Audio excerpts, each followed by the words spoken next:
Welcome to the Sports Trading Card Hall of Fame. Today I want to officially induct the Michael Jordan rookie card into the Binder of Fame. Now, the Jordan rookie card is the one card in basketball that is iconic. And the reason for that is because prior to the particular set, the 1986-87 Fleer set that the Jordan rookie card was a part of, prior to that, there were only 16 major card sets that had been created. That's it. It was a haphazard affair over quite a few decades because the NBA had not yet earned a significant audience. And because there were so few sets, that means that you have only a couple of cards of Bill Russell and Bob Cousy and Bill Sharman and a whole host of players who hardly got cards at all. And so if you look at 1957 Topps basketball, it's an amazing number of rookie cards, but it's not a big set, so you don't have a wealth of players. Not a lot of players you're all that familiar with. And as iconic as it is, these are cards you would rarely ever come across. And the value is insanely high because there's only one or two cards of any particular player. When you get to 1969, it's a lot more accessible. The cards are printed in larger numbers. The players are names you're more familiar with. It was a larger set, so there were more players, which meant that, among other things, it was a lot cheaper to get some of these cards, so you could actually own one. But it was still somewhat distant and still somewhat rare, so the cards were more expensive. You didn't run into them very often. But that's not the same case with the 1986 Fleer, which in this case, there are presumably more, I believe there are more cards than what had been in the past. But it's not the fact that they're more common as much as they were more recent, which is the reason why any collector could easily get their hands on a 1986 Fleer card. And that meant that any basketball collector could have a piece of that particular set and feel an attachment to it, which meant that it brought all of basketball card collecting together. And so for a whole generation, that card was seen as the beginning of the basketball era, which actually fits in many ways because over in football, a lot of fans don't think that there was an NFL before the Super Bowl. They know that the NFL existed, but to them it doesn't matter. There has to be a start date. And as a basketball fan, you could easily view the Magic Johnson, Larry Bird draft as the beginning of modern basketball. But when you're talking about cards, there's that continuity where starting in 1986, there was always at least one card set for basketball every single year. And so that through line was an important part of what made the cards so special or so iconic, because as a collector, you look back at the horizon and that's the horizon. That card is the beginning of the world of sports card collecting or of basketball card collecting that you knew. So that was really important. Also, basketball card collecting burst onto the scene at the time when Michael Jordan was becoming the biggest name on the planet. So there's a universal tie together of Michael Jordan and of basketball card collecting. He was on the first Beckett, for crying out loud, first Beckett monthly for basketball. It was a unified whole that worked perfectly so that the symbolism was ideal for card collectors. But also it wasn't a weird, odd card, and it was also a very distinct card. So it covered just about every base that you possibly could. And it is important in card collecting to be able to have iconic cards because that's where we can all gather together and look at a card and either wistfully dream of it or try to pursue it, or at least it's a conversation point that allows us all to speak the same language. And in baseball, they have a couple of cards.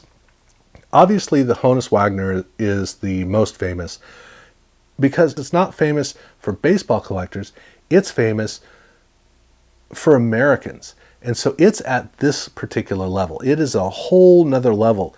Whereas we in card collecting, we're over here. And over here we have the 1952 Topps.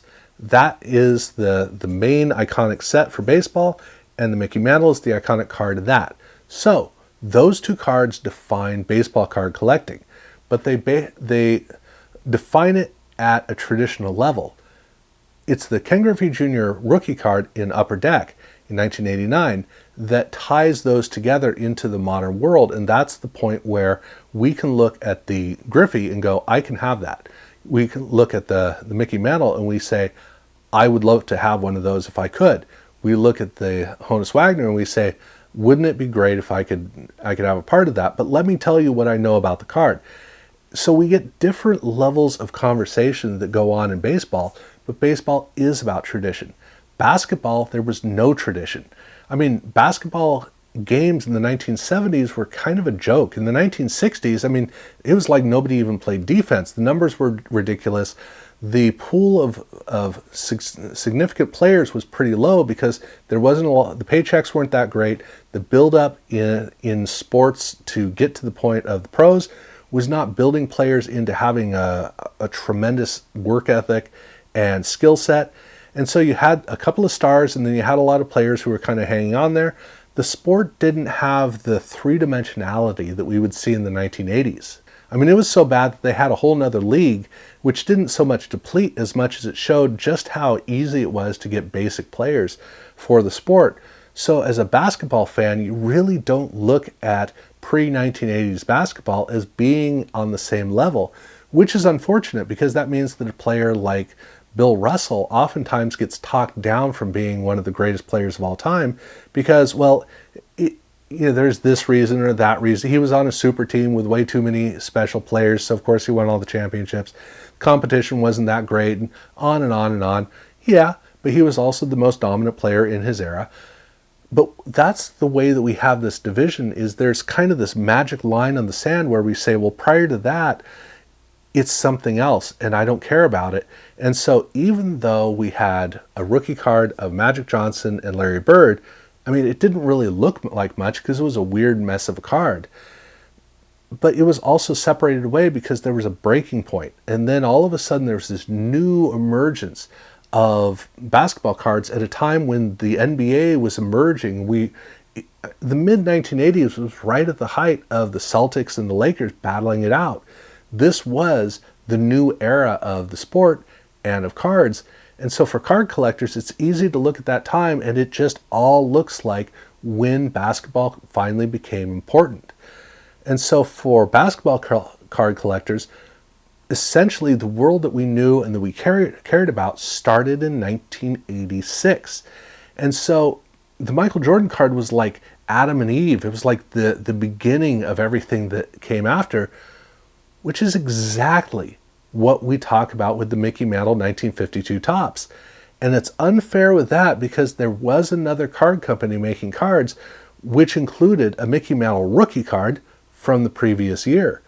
But people don't talk, we really don't care about the Bowman sets for reasons I'll never understand because they look so much better. The amazing art on those cards. But there's this start date in baseball for modern cards, which is the 1952 Topps set. For some of us, we go all the way back to the Bowman set and the Leaf set at the beginning, or right after World War II, so at the beginning of the new post-war era. But still in that area of time is where it started. But 1952 Topps was the beginning of a through line of baseball cards, and that's the iconic card. Well, in basketball, we literally had the exact same thing. We had a break for a couple of years. Wasn't exactly a war. It was more a hobby that wasn't paying the bills, which is fine, but whatever. The reason, we had a start. And that start was a very clear line in the sand. We would eventually learn about this novelty set called Star. And that would create an interesting dialogue, but still, Star wasn't that significant of a card. It was ridiculously low print runs. It was not designed to be accessible to people. It was sold in little pockets in complete set form. It was a fun, interesting novelty, but nothing more. So basketball card collecting started 1986, 87, Fleer, and there's a particular card that defined it. It truly is the Mickey Mantle 52 Topps of the 1980s. It was that for basketball. And it is the card that is most likely to be reproduced or presented as an image. Now, the Wilt Chamberlain and Kareem Abdul-Jabbar rookie cards from 1969 do also get a pretty good amount of airplay as well. The problem with those cards is that even though they have more of an iconic look and spirit to them, they're not accessible cards, and so most people don't really know what they look like. If you ask somebody, is that the 1957 Topps card? A lot of people are probably going to go, yeah, that's what it is. That kind of disconnect really does limit the ability for collectors to really get engaged and inspired by a card. That's the kind of thing that connoisseurs, that vintage cards experts are trying to look at. And basketball is not an area for vintage. There's a little bit of vintage. People will kind of do that a little bit, but it's not a main pursuit. For those few who do, great, that's awesome. But vintage in baseball, I mean, that spans 3 decades. So it's really easy to have a focus in that area and really see how it all works. But in basketball, in 1991 and 1992, all you're focused on is that year, and you go back a couple of years and you're already, it's boring to you. You're already getting into this fantastical era that doesn't make any sense because of the modern nature of basketball card collecting. And even to this day, basketball is the sport that is modern and new and edgy and innovative. And you talk to basketball fans, and they're talking, well, we recently had a case where a former NBA player said that NBA players would be more effective going into the NFL than NFL players going into the NBA. And a lot of people early on kind of jumped on that and said, yeah, that's totally right, which is a weird mentality to have. But that mentality comes from not thinking about how the sport works as much as the nature of what the sport is like. And that idea is you're looking forward. You're not looking back. You don't care about what's behind you. And so in that kind of a world, you have a different iconic card because that iconic card has to be attached to today. And that's what Jordan was, because all of the stars today grew up watching Michael Jordan and idolizing him, except for the youngest ones who did that with LeBron James. But there's still that tie across together. Although there is a new generation emerging where new cards are becoming the gold standard. And it could be that even the Michael Jordan rookie card will eventually fade out of favor from card collectors. So it will be interesting to see down the road just how well this card holds up. But this has been the standard bearer, and that is why it absolutely belongs to be here in the Sports Trading Card Hall of Fame, alongside the Honus Wagner and alongside the Mickey Mantle. So thank you very much for watching. Now, if you haven't subscribed to the channel, I do urge you to do so that you can see the different stories of the history of sports cards and the nature of the evolution of sports cards as I go through these different stories, whether it is here with the inductions into the Hall of Fame or with the stories that these come from. So definitely look around for those videos, and I do want to thank you for watching.